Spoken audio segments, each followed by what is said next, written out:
Students welcome to my class. आज की worksheet number 14 में हम सॉल्यूशन ऑफ क्वाड्रेटिक इक्वेशन सीखेंगे बाय फैक्टराइजेशन मेथड। आप लोगों को पता ही है क्वाड्रेटिक पॉलिनोमियल वो होता है जिसकी 2 ज़ीरोज़ होती हैं, क्योंकि इसकी हाईएस्ट पावर 2 होती है तो एट मैक्स इसकी 2 ज़ीरोज़ हो सकती हैं। सिमिलरली क्वाड्रेटिक इक्वेशन भी वो है जिसकी 2 रूट्स हैं या 2 सॉल्यूशंस हैं। अब सॉल्यूशंस और रूट्स का क्या मतलब है? इसका मतलब ये हुआ कि जैसे ये आपकी क्वाड्रेटिक इक्वेशन है, इसके अंदर हम x की वैल्यू अल्फ़ा पुट करें और वो उसको सॉल्व कर दे, उसका सॉल्यूशन आए। सॉल्यूशन यानी x की जगह जब आप अल्फ़ा पुट करोगे तो लेफ़्ट हैंड साइड और राइट हैंड साइड आपकी बराबर आए तो हम बोलते हैं ये उसका सॉल्यूशन है। अगर वो आ जाए तो हम बोलेंगे ये उसका रूट है, ये या उसका सॉल्यूशन है। Then x is called the alpha is called the root of the equation और the solution of the equation. इससे पहले हम एक छोटी सी प्रैक्टिस करते हैं। इसको और डिटेल में पढ़ने से पहले ये प्रैक्टिस है। 3 इंटू 4 इज़ 12। 3 को 4 से मल्टीप्लाई करते हो तो 12 आता है, लेकिन जब 3 को 4 से ऐड करते हो तो 7 आता है। 5 4 ज़ा 20 and 5 + 4 is 9। Third part -3 into 7।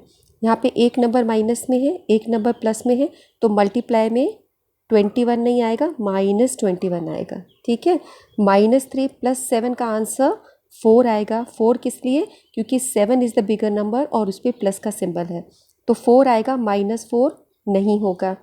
8 into -5, यहाँ पर भी ऊपर की तरह है, मल्टीप्लाई में एक नंबर आपका माइनस में है तो ये -40 होगा।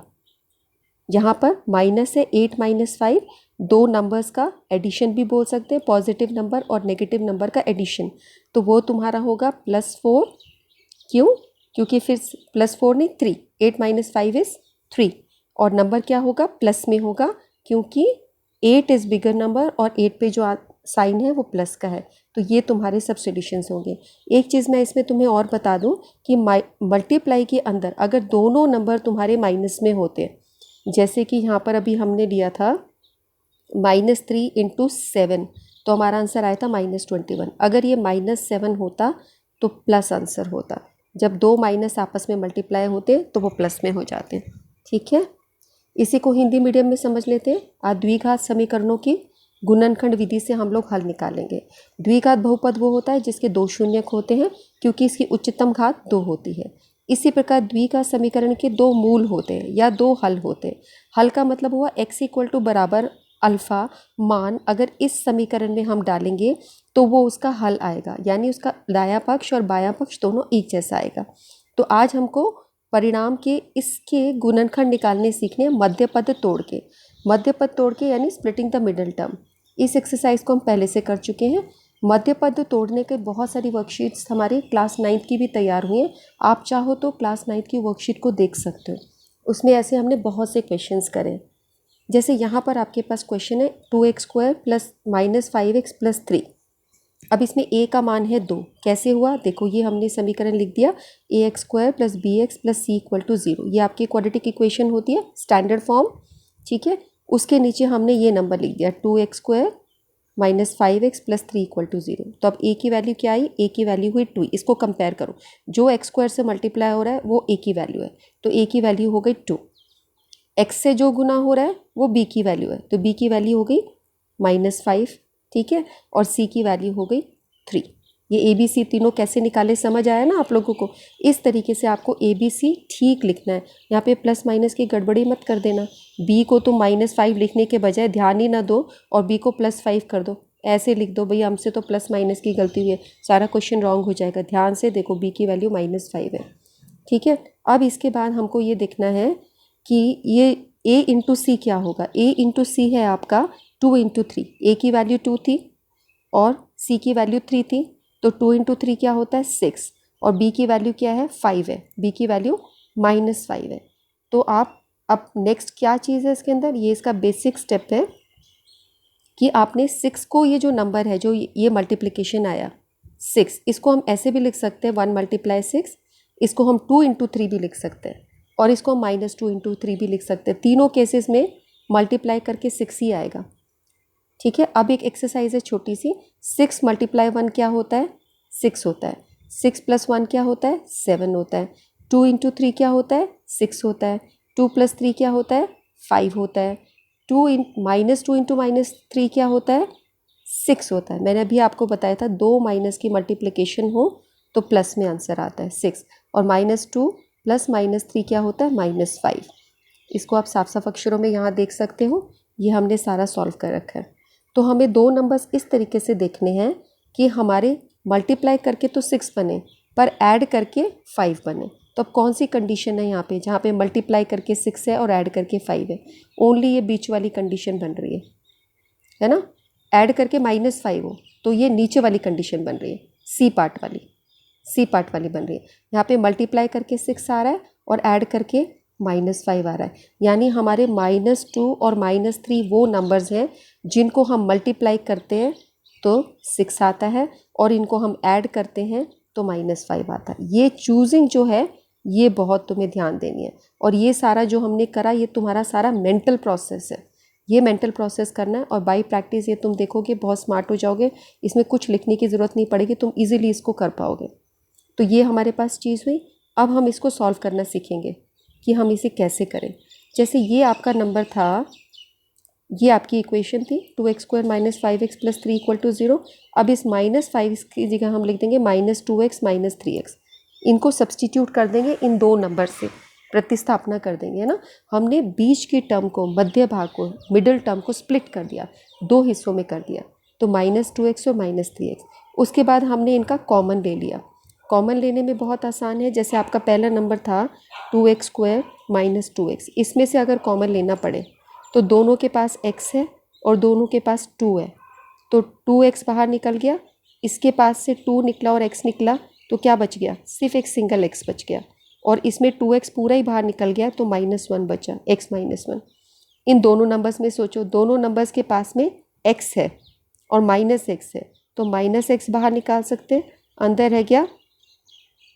तो हमारे पास अगला नंबर है 3x और 3, इन दोनों के पास में है 3 दोनों के पास में है, तो हम क्या करेंगे, इसमें से 3 बाहर निकाल देंगे।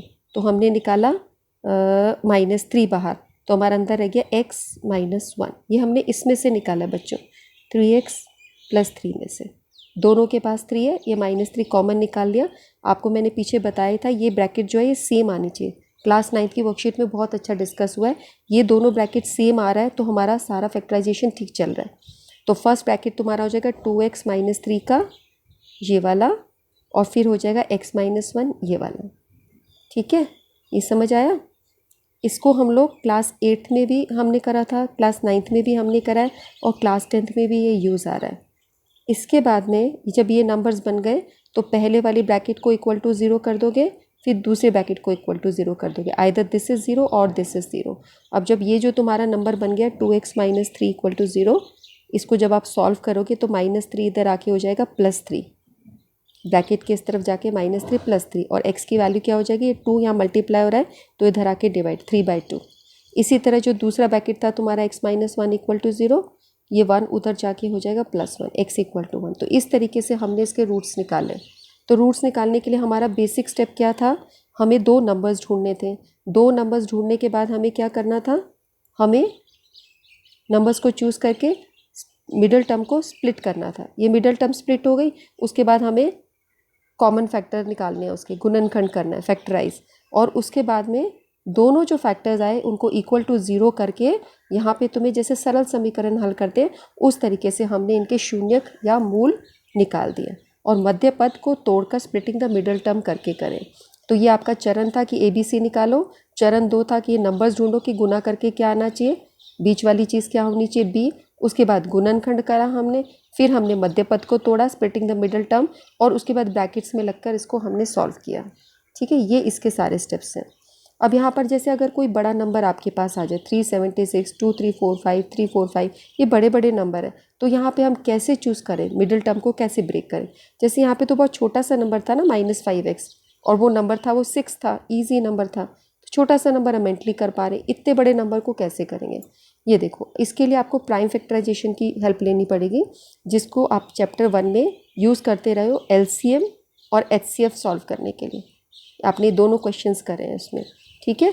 तो वही प्राइम फैक्टराइजेशन को या अभाज्य गुणनखंड को हम यूज़ करेंगे। कुछ बच्चे ये डिवाइड करने में जैसे 2 से डिवाइड करते हैं 188, कुछ बच्चों को इसमें प्रॉब्लम आती है। आप इसको ऐसे डिवाइड करके दे सकते हो, 2 एकम 2, 17 आ गया, 2 8 16, फिर ये 6 नीचे उतार दिया, ये यहाँ से 1 आया, 6 16, फिर 2 8 16, तो ये 2 यहाँ लिखा, 188 जो आंसर आया ये यहाँ लिखा। फिर इस 188 को फिर से 2 से डिवाइड किया, तो तुम्हारा 2 9 18, 8 2 4 8।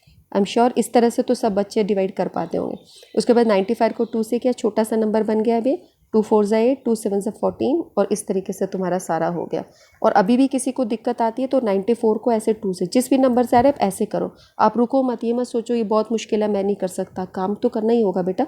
आप इसको ऐसे साइड में रफ वर्क का जो प्लेस दिया होता है ना, वहाँ डिवाइड करते जाओ, वो सॉल्व करते जाओ। तो अब ये हमें सारी चीज़ें क्यों सिखाई गई हैं? ये इसलिए सिखाई है कि जब आपने ये सारा कर दिया तो इसका मतलब क्या हुआ, ये जो बना है 47 इंटू 8, इसका मतलब है 47 ये लिया और इससे ऊपर वाले तीनों नंबर्स मल्टीप्लाई कर दिए, तो 2 इंटू 2 इंटू 2 क्या हुआ 8। एक तुम्हारी ये पेयरिंग बनी।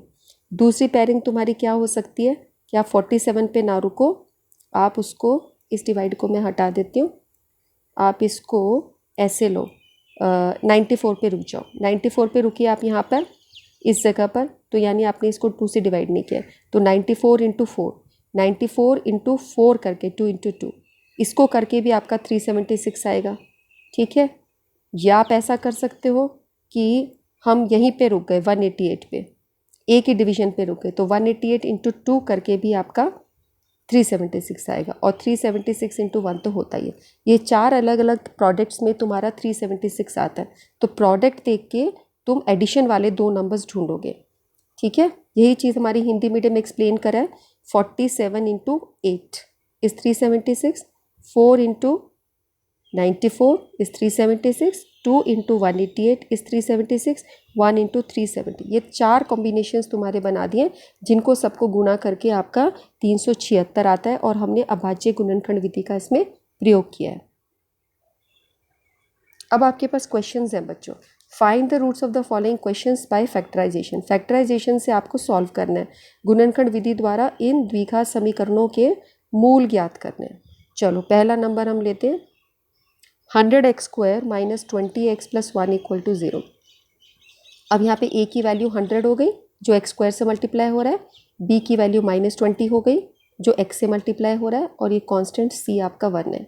अब तुम्हें ये बताया था पहला और आखिरी नंबर गुना करो 100, a को c से गुना करो तो क्या आएगा, a को जब हम c से गुना करेंगे 100 इंटू 1 करके 100 आ जाएगा, और बीच वाला नंबर आपका 20 है। तो हमें 2 नंबर्स ऐसे चूज़ करने हैं जिनको ऐड करके तो -20 आए और मल्टीप्लाई करके 10 आए। ठीक है, तो जैसे हम 100 को लेते हैं, 100 का हम डिवीजन करेंगे, जो अभी तुम्हें 376 का हमें सिखाया है। वैसे ये बहुत छोटा नंबर है, इसको भी हम मेंटली निकाल सकते हैं, पर हम इसको करते हैं 100 को ऐसा करते हैं 5 से करते हैं। चलो 5 से करा, आप 2 से भी कर सकते हो, किसी से भी कर सकते हो, जैसे मैंने 5 से कर दिया, उसको और छोटा जल्दी से करने के लिए, तो 5 2 ज़ा 10, 20 20 हो गया। ठीक है, अब मैं इसको कर देती हूँ 2 से करती हूँ, तो 2 का पहाड़ा 10 तक चला गया, फिर मैं इसको ऐसे कर सकती हूँ 2 का पहाड़ा 5 तक चला गया, ऐसे बन गया। अब मुझे अलग अलग कॉम्बिनेशंस ढूंढने हैं, तो जैसे मैं 5 2 ज़ा 10 और 5 2 ज़ा 10 ये नंबर लेती हूँ, तो 10 और 10 इन दोनों को मल्टीप्लाई करके 100 बन रहा है, और 10 प्लस 10 इन दोनों को ऐड करके 20 बन रहा है। ठीक है, लेकिन मुझे 20 कैसे चाहिए, -20 चाहिए, तो मैं इसको भी -10 कर देती हूँ, और मैं अगर इस पर भी माइनस निशान लगा दूँ माइनस, तो -10 इंटू -10 हो गया -20, और इन दोनों को मल्टीप्लाई करूँगी तो भी 100 ही आएगा। ठीक है ना, तो मैंने ये सेटिंग कर ली, पहले नंबर चूज़ किए उसके बाद उसकी सेटिंग कर ली, मेरे नंबर्स आ गए -10 और -10।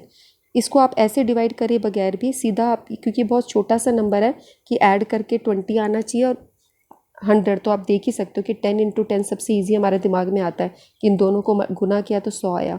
अब -20 एडजस्ट करना है तो ऐसे कर लो, बस इसको दोनों को जोड़ के -20 और मल्टीप्लाई करके आ जाएगा 100। ठीक है, इजी है ना, ये चीज़ समझ आ गई तो फर्स्ट पार्ट हो गया। अब इसके बाद इसको यहाँ पर हमने पुट कर दिया, सारी इक्वेशन सेम उतारी, -20x की जगह -10x लिख दिया। अब यहाँ पे कॉमन निकाला है, दोनों में आप देख रहे हो दोनों में x है और दोनों में 10 है, तो ये हमने कॉमन निकाल लिया।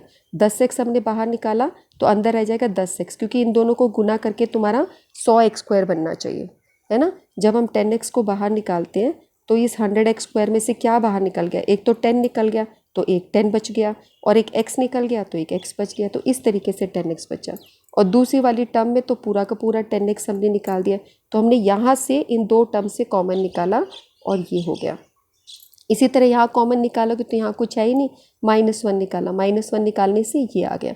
इसको ब्रैकेट्स को खोल के बच्चों आपकी यही चीज़ बननी चाहिए, अगर कुछ अलग बन रहा है तो मिस्टेक है। और एक और पहचान है, ये ब्रैकेट जो 10x - 1 वाली आई है, ये इधर भी 10x - 1 है और इधर भी 10x - 1 है, तो हमारा सारा ठीक हो रहा है। अगर इसमें कुछ भी अलग आ जाता, मान लो दूसरी ब्रैकेट में 10x + 1 हो जाता, तो कुछ ना कुछ गड़बड़ है। ये ब्रैकेट सेम आनी चाहिए तुम्हारी। आई बात समझिए, ये इसका रूल हमें हर जगह पे पता चलता जाता है, हम कुछ गलत करें कि नहीं, इसी स्टेप पे आके तुम्हें पता चल जाएगा। ये ब्रैकेट सेम आ रही हैं दोनों, अंदर वाली ये दोनों ब्रैकेट्स सेम आ रही हैं तो ठीक है, नहीं तो कुछ गड़बड़ है। फिर चेक करो कि नंबर्स चूजिंग में कोई गलती होगी, प्लस माइनस। अब यहाँ पे 10x - 1 फिर कॉमन ले लिया, और ये 10x - 1 जो इसके आगे बाहर नंबर लिखा है और ये लिखा है, इसको इकट्ठे ले लिया। ये भी एक तरीके से हम कॉमन लेते हैं, तो ये आगे वाले दो नंबर्स लिख लोगे तो ये आ गए। अब either this is equal to 0 और दिस इज इक्वल टू 0, दोनों का प्रोडक्ट 0 है, तो या तो ये 0 है या ये 0 है। इसको जब सॉल्व करोगे तो जैसे सिंपल इक्वेशंस आप सॉल्व करते हो, 1 को उधर ले गए और फिर x इक्वल टू 1/10, दोनों जगह ये आ गई। तो ये हमारे आंसर आ गया, roots of this quadratic equation. Okay, और ये हमने करा by splitting the middle term. Second देखिए, यहाँ पर इसके अंदर a की वैल्यू 6 है, b की वैल्यू -1 है, c की वैल्यू 2 है, तो मल्टीप्लाई करके आना चाहिए 12।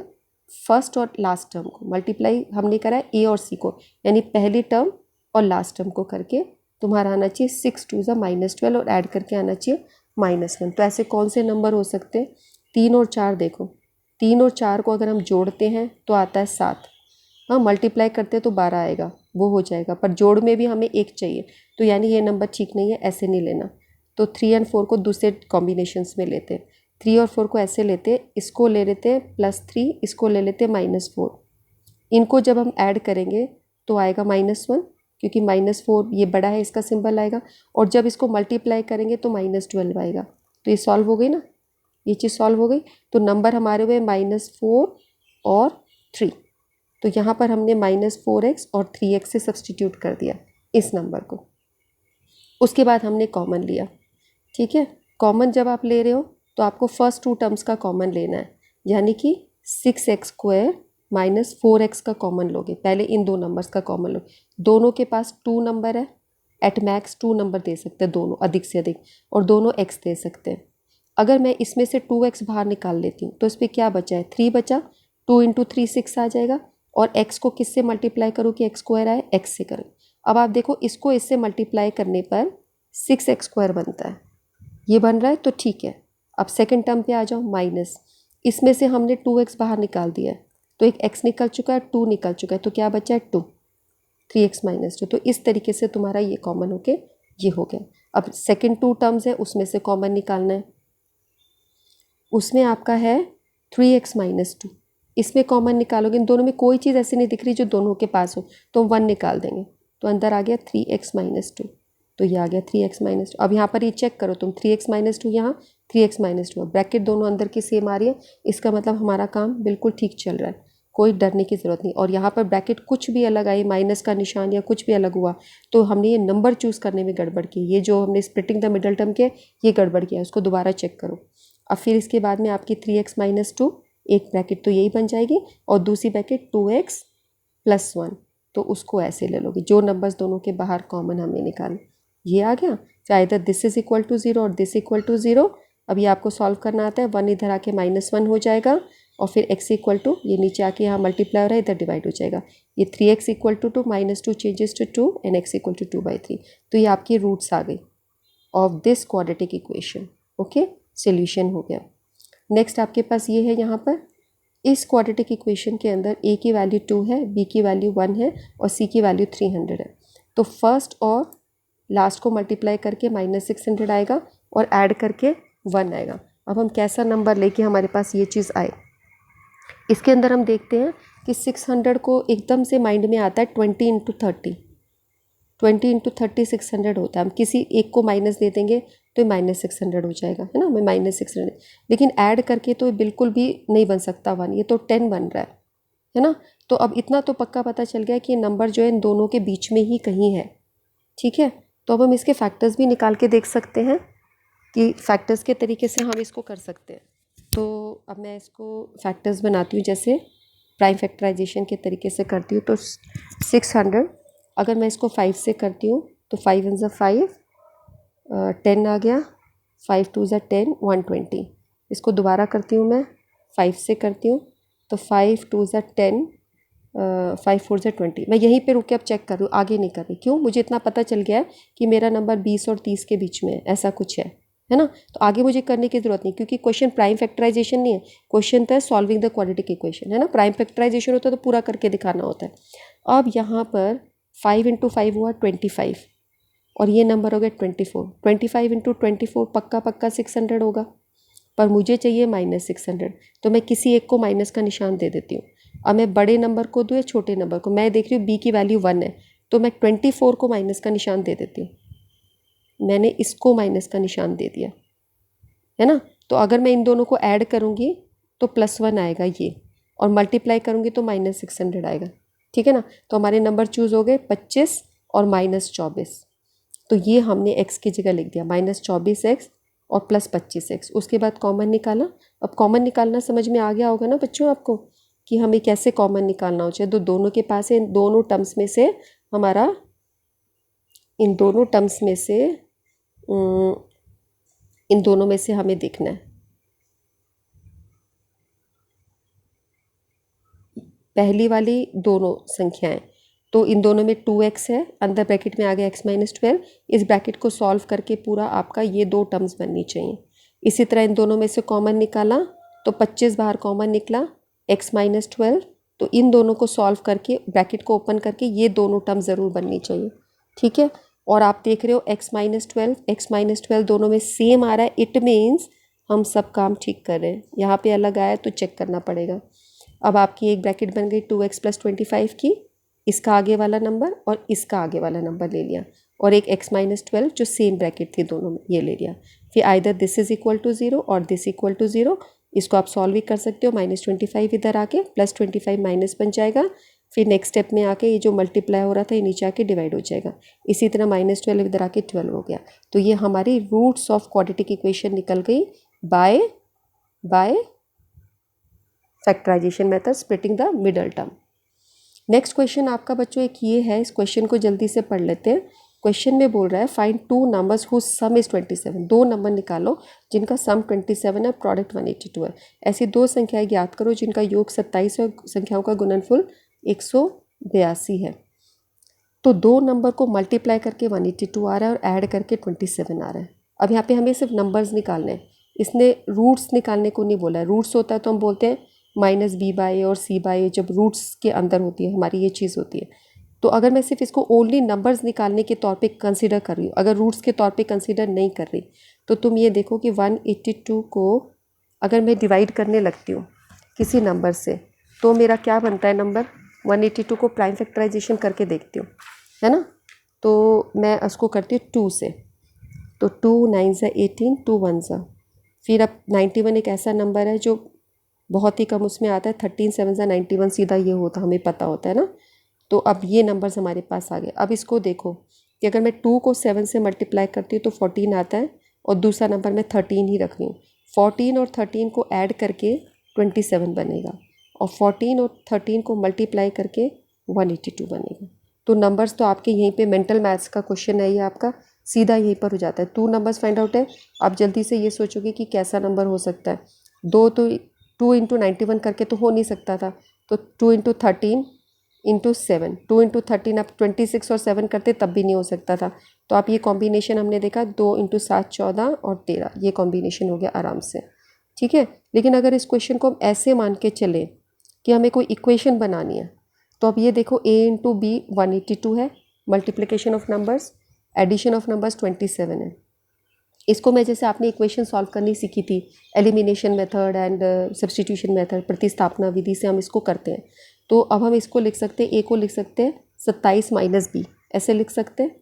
इसको इधर लेके चले गए, इसका निशान माइनस हो गया। अब इसकी वैल्यू पुट कर दी इस इक्वेशन में, ए की जगह लिखा 27 minus B, B equal to 182। अब यहाँ पे ब्रैकेट ओपन कर दी, 27 को बी से मल्टीप्लाई किया 27 बी को बी से किया माइनस बी स्क्वायर 182। अब इस इक्वेशन को रीअरेंज कर दिया स्टैंडर्ड फॉर्म में या मानक रूप में लिख दिया। अब इस सारी इक्वेशन को मैं ऐसा करती हूँ, एक बार मल्टीप्लाई बाय 1 कर देती हूँ, पूरी इक्वेशन को मल्टीप्लाई बाय -1 या डिवाइड बाय -1, कुछ भी सोच सकते हो कि ये माइनस का निशान हमारा हट जाए। ठीक है, तो ये तुम्हारा हो जाएगा मल्टीप्लाई बाय, अगर मैं इसको -1 से पूरी इक्वेशन को मल्टीप्लाई कर देती हूँ, पूरी इक्वेशन को मैंने -1 से मल्टीप्लाई, तुम्हें आसानी से समझ में आएगा। तो 2 माइनस के मल्टीप्लिकेशन हो गए माइनस, ये हो जाएगा प्लस वाला माइनस हो जाएगा और ये हो जाएगा 182। 2 माइनस माइनस की मल्टीप्लिकेशन प्लस कर देती है ना। अब यहाँ पर ये जो आपकी इक्वेशन है बी स्क्वायर माइनस 27b और 182, इसमें ए की वैल्यू हो गई 1 और बी की वैल्यू हो गई -27 और सी की वैल्यू हो गई 182, है ना। ये देखो, यहाँ देखो, ये ए की वैल्यू होती है 1, ये बी की वैल्यू -27, ये सी की वैल्यू होती है ना, जो हमारी स्टैंडर्ड फॉर्म ऑफ इक्वेशन होती है उसके अंदर। तो अब जब हम इसको सॉल्व करते हैं तो a is equal to 1, b equal to -27, c equal to 182।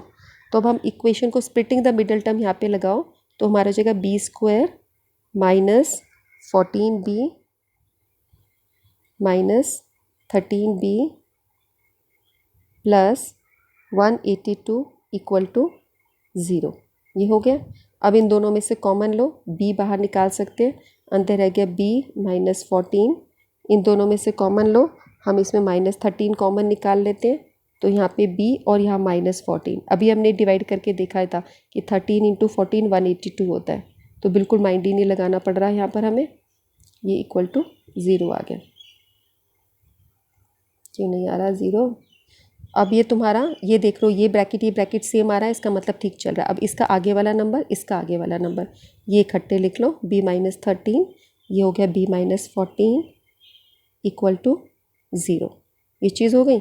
अब तुम्हारा आइदर b-13 इक्वल टू 0, अगर हम इसको इक्वल टू 13 को इक्वल टू 0 रखते हैं तो b की वैल्यू 13 आ जाती है, जब हम इसको इक्वल टू 0 करते हैं तो b की वैल्यू 14 आ जाती है।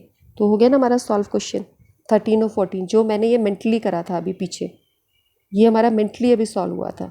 तो आई थिंक ये मेंटल मैथ्स में क्वेश्चन है तो सीधा हम ऐसे कर सकते हैं, लेकिन अगर ये राइटिंग में क्वेश्चन आ रहा है तो यहाँ पर बिकॉज लास्ट वर्कशीट आपकी सब्स्टिट्यूशन और एलिमिनेशन मेथड पे गई थी, तो they want you to solve in this way, और आपको ये समझ में भी आ जाएगा कि ये कैसे अप्लाई हो रहा है, एप्लीकेशन हो रही है क्वाड्रेटिक इक्वेशन की।